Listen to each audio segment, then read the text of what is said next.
이 시간 함께 나눌 하나님의 말씀 로마서 8장 35절에서 39절 말씀입니다. 누가 우리를 그리스도의 사랑에서 끊으리요?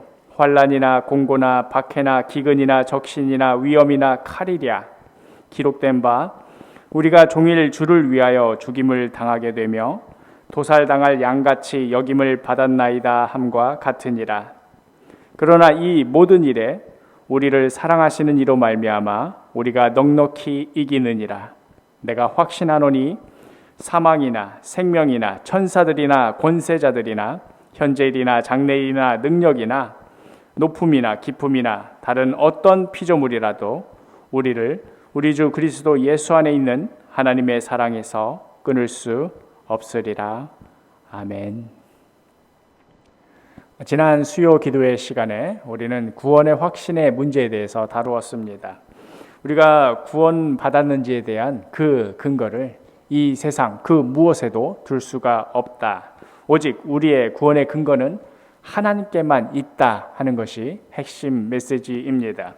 그러고 보면 구원을 베풀어 주시는 분도 하나님이시요, 또 구원의 확신의 근거가 되시는 분도 하나님이십니다. 그러니 구원의 문제에 있어서 우리가 할 수 있는 일이 없습니다. 우리가 할 일이 없다라는 것은 어찌 보면 참 감사한 일임에도 불구하고 우리 인간의 본성상 무언가 자신의 역할을 찾고 싶어하고 또 자신의 힘으로 무언가를 이루고 또 남기고 싶어 합니다.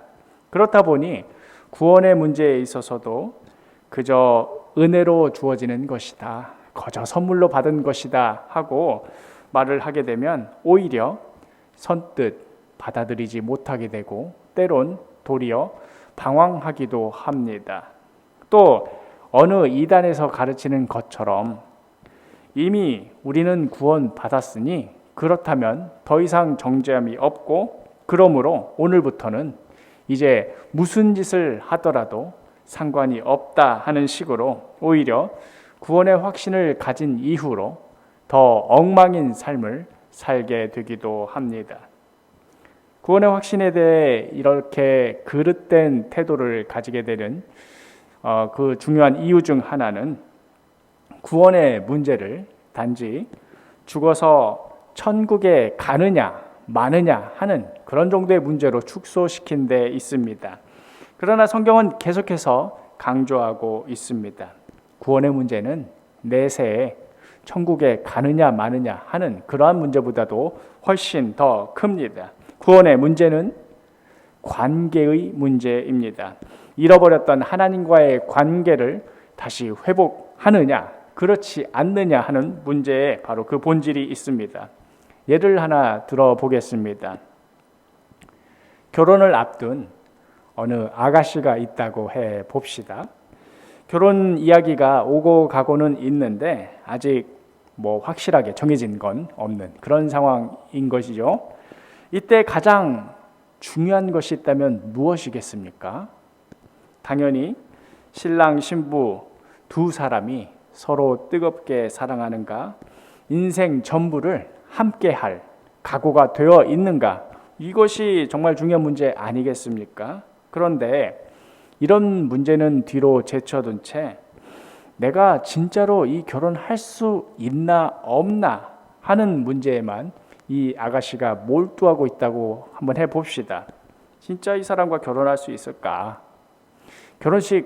식장에 들어서기 전까지는 아무도 모른다던데 혹시 나도 그러면 어쩌나? 내가 이 신랑 뭘 믿고 결혼할 수 있을까? 내가 이 신랑이랑 결혼한다고 해서 정말 내가 행복할 수 있을까? 하고 날마다 이런 고민에 빠져 있다고 해봅시다. 그래서 어느 날에는 이 마음이 자꾸 흔들리니까요. 신랑더러 통장 잔고 좀 한번 보자 해서 그 신랑 통장 잔고에 얼마 있나 그거 보고 좀 안심을 해볼까 하고 또 집문서 있는지 신혼지부 크기는 얼마나 되고 얼마나 좋은지 이런 걸 또 확인해 봅니다. 그래도 불안하니까 몇몇 유명 셀럽들이 하는 것처럼 변호사를 고용해서 결혼 계약 조건들을 상세하게 만들어서 절대로 내가 손해보지 않는 그런 결혼을 성사시킬 수 있도록 여러 조항들을 만들고 거기에 서명을 하고서는 그제서야 그 종이 한 장 들고는 안심하고 좋아했다고 해 봅시다. 과연 이 아가씨는 이렇게까지 해서 결혼에 행복할 수 있을까요? 행복한 결혼 생활의 절대적인 조건이 무엇입니까? 그저 단 둘이만 있어도 그것으로도 만족스럽고 행복하고 사랑이 충만하게 느껴지는 것, 여기에 있는 것 아니겠습니까? 그런데 이곳에는 뭐 아무런 안중에도 없이 계속해서 그 주변적인 문제만 맴돌면서 통장 잔고 확인해보고 집문서 보고 변호사 대동해서 계약 조건 따져보고 이런 식으로 해서 안정적인 결혼에 대한 어떤 확증을 얻으려고 한다면 무언가 잘못돼도 한참 잘못된 것이겠지요. 또 결혼식만 올리면 솔직히 그게 땡입니까? 진짜 중요한 것은 결혼식을 올린 후에 어떠한 결혼 생활을 보내는가 하는 그런 문제 아니겠습니까? 구원의 확신의 문제도 마찬가지입니다. 구원 받았느냐, 그래서 죽으면 천국 가느냐 마느냐 하는 이런 문제에만 집착하면 정말로 중요한 것을 놓치고 마는 결과를 낳게 됩니다.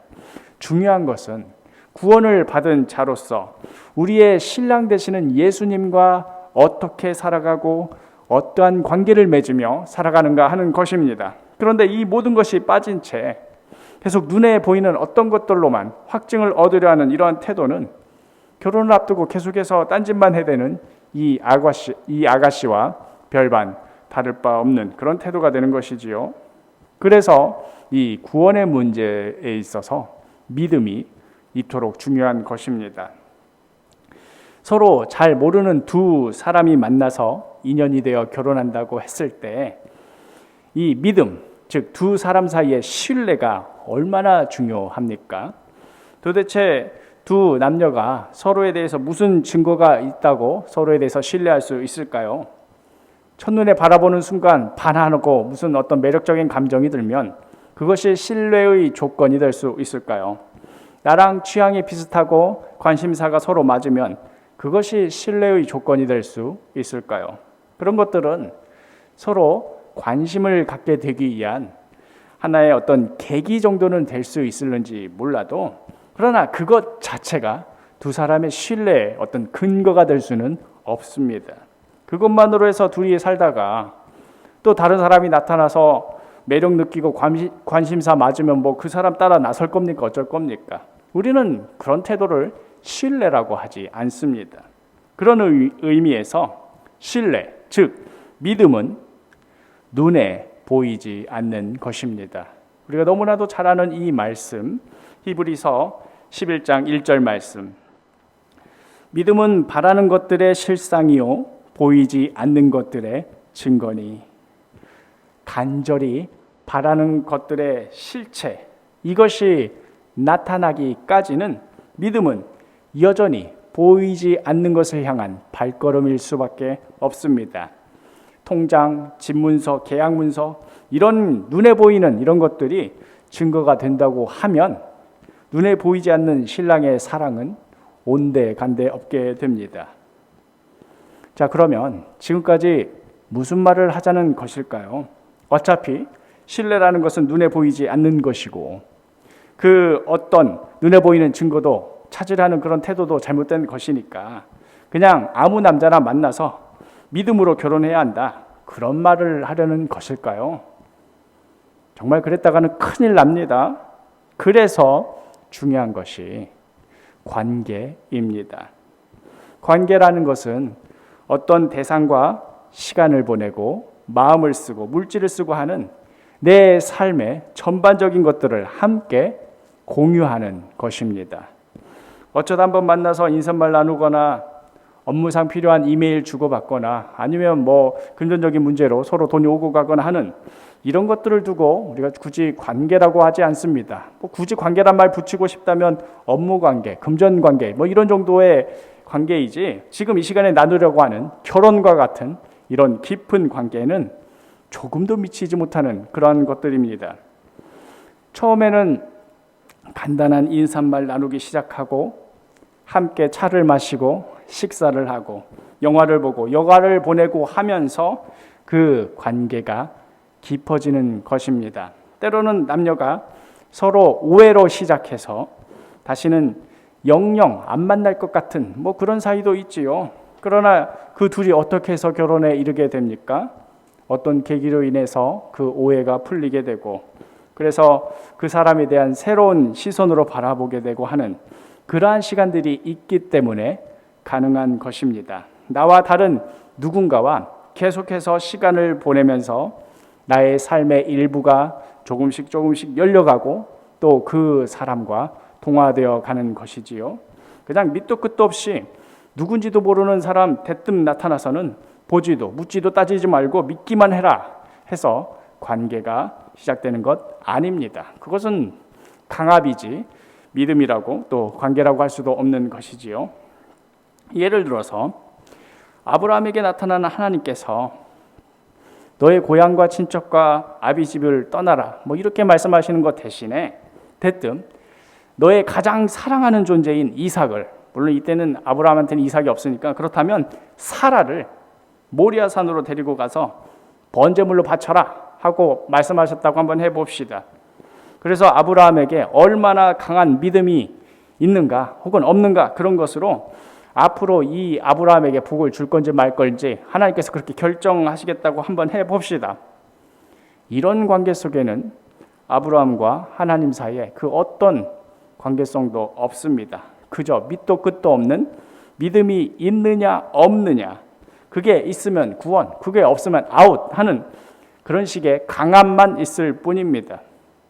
하나님은 그러한 하나님이 아니십니다. 성경에서 말하는 믿음도 이러한 강압이 아닙니다.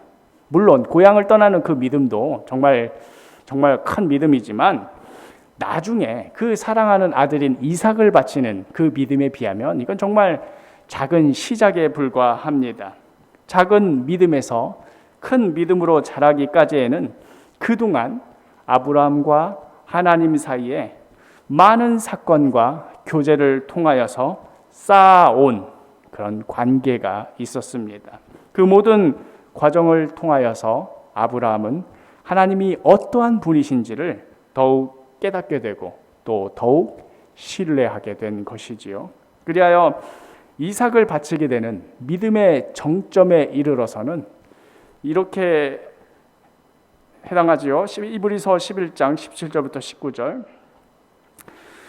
아브라함은 시험을 받을 때에 믿음으로 이삭을 드렸으니 그는 약속들을 받은 자로 돼 그 외아들을 드렸느니라. 그에게 이미 말씀하시기를 내 자손이라 칭할 자는 이삭으로 말미암으리라 하셨으니 그가 하나님이 능히 이삭을 죽은 자 가운데서 다시 살리실 줄로 생각한지라. 비유컨대 그를 죽은 자 가운데서 도로 받은 것이니라. 아브라함에게 있어서 하나님은 그 말씀하신 것을 꼭 지키시는 분이라는 확신이 있었습니다. 그동안 아브라함과 하나님 사이에 쌓은 그 관계 때문에 그 모든 기억들로 인하여서 이번에도 하나님께서는 그 약속을 꼭 지키리라 하는 믿음이 있었던 것이지요. 그렇기에 이 순종의 자리에까지 나아갈 수 있었던 것입니다.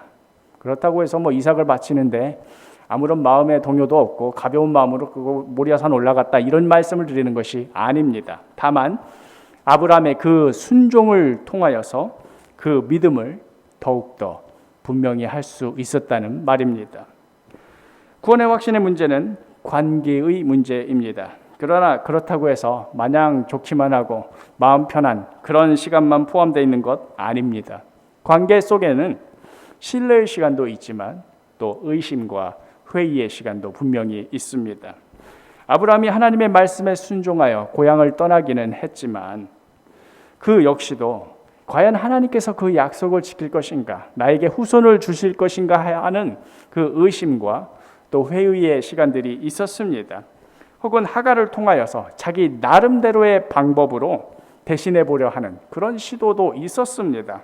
그러나 하나님께서는 아브라함이 이런 행동을 했다고 하여서 그날로 관계를 깨뜨리신다거나 벌을 주신다거나 해를 끼치신 적이 없습니다. 그럴 때마다 늘 일련의 사건들과 말씀들을 통하여서 다시 아브라함을 믿음의 길로 이끌어 주시곤 하였습니다. 그러니 구원이라는 것은 정말 믿기 어려운 것을 굳건한 의지와 변치 않는 절개로 지켜내어서 그 대가로 얻어지는 그런 보상, 이게 구원인 것 아닙니다. 다만 믿음을 통하여서 구원의 관계로 들어가는 것이지 믿음 그 자체가 하나의 구원을 위한 공로가 될 수는 결코 없습니다. 마지막으로 구원의 문제는 관계의 문제입니다마는 그렇다고 해서 마냥 동등한 관계는 아닙니다.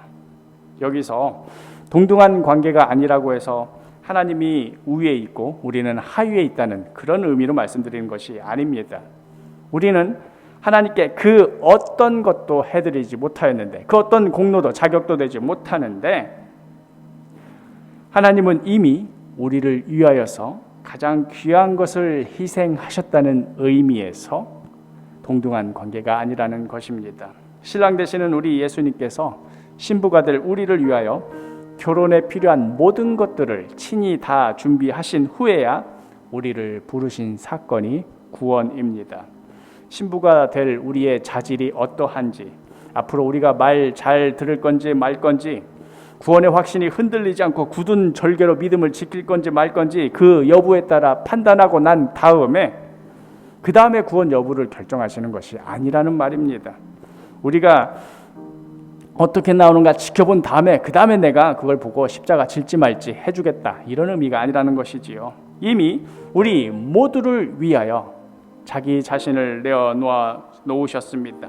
로마서 5장 10절 말씀, 곧 우리가 원수 되었을 때에 그의 아들의 죽으심으로 말미암아 하나님과 화목하게 되었은즉 화목하게 된 자로서는 더욱 그의 살아나심으로 말미암아 구원을 받을 것이니라. 여전히 하나님과 우리 사이가 원수였던 그 때에 기꺼이 십자가를 지셨던 것입니다.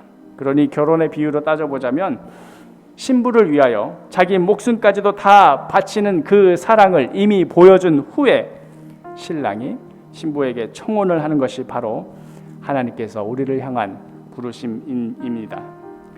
앞으로 무슨 일이 벌어질지 모른 채 신랑을 무조건 믿기만 해라 하는 것이 아니라 이미 모든 것을 다 이뤄놓은 그 신랑을 향해 우리가 마음의 문을 여는 것이 바로 구원의 시작인 것이지요. 그리고 그렇게 하여서 시작된 관계가 때로는 신뢰하기도 하고 때로는 의심하기도 하면서 더더욱 예수님을 향한 믿음이 깊어지는 것이 바로 신앙생활입니다. 하나님에 대해 아주 희미하게 알고 또 믿음 생활을 시작했지만 하나님을 알면 알수록 그 관계가 더욱 깊어지면 깊어질수록 하나님께 더욱 감사하게 되고 더욱더 순종하게 되는 것입니다. 우리 딴에는 내가 예수 믿기로 결심하고 내가 뭔가 시작한 것 같았는데, 그런데 하나님을 알면 알수록 그 관계가 더욱 깊어지면 깊어질수록 나를 이미 사랑하셨구나, 벌써 나를 부르셨던 것이었구나 하고 깨달아지고 믿어져서 그 믿음이 더욱 깊어지는 것입니다. 바로 이것이 신앙생활의 본질입니다. 그러니 때론 구원의 확신의 문제가 흔들린다 하더라도, 분명 어제까지만 하더라도 나는 하나님의 자녀 같았는데 오늘은 내가 어둠의 자식인 것 같고 나의 구원이 취소된 것만 같고 의심과 회의가 몰려온다고 해서 너무 좌절하지 마십시오.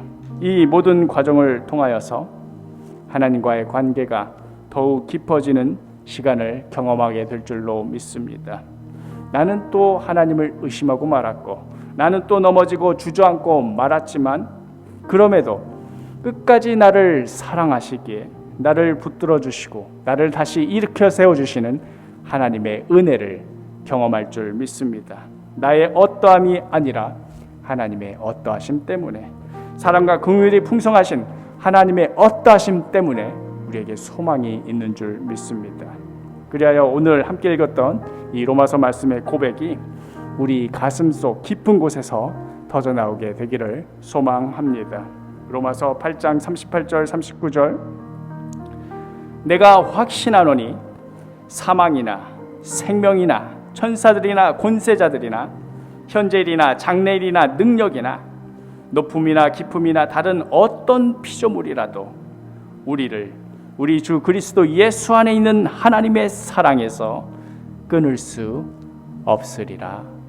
아멘. 기도하겠습니다. 주님, 내가 무얼 어찌해서가 아니라 하나님의 선하신 뜻에 따라 예수 그리스도를 십자가에 희생하게 하시어 우리를 구원하여 주셨습니다.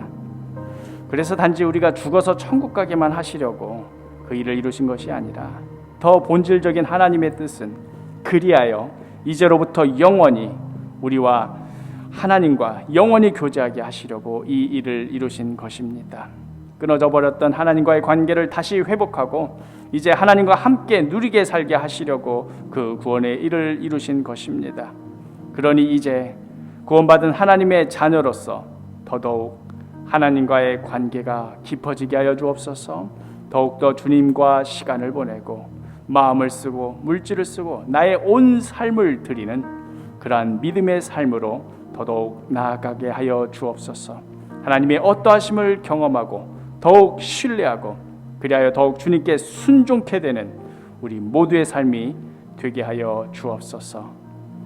예수 그리스도의 이름으로 기도합니다. 아멘.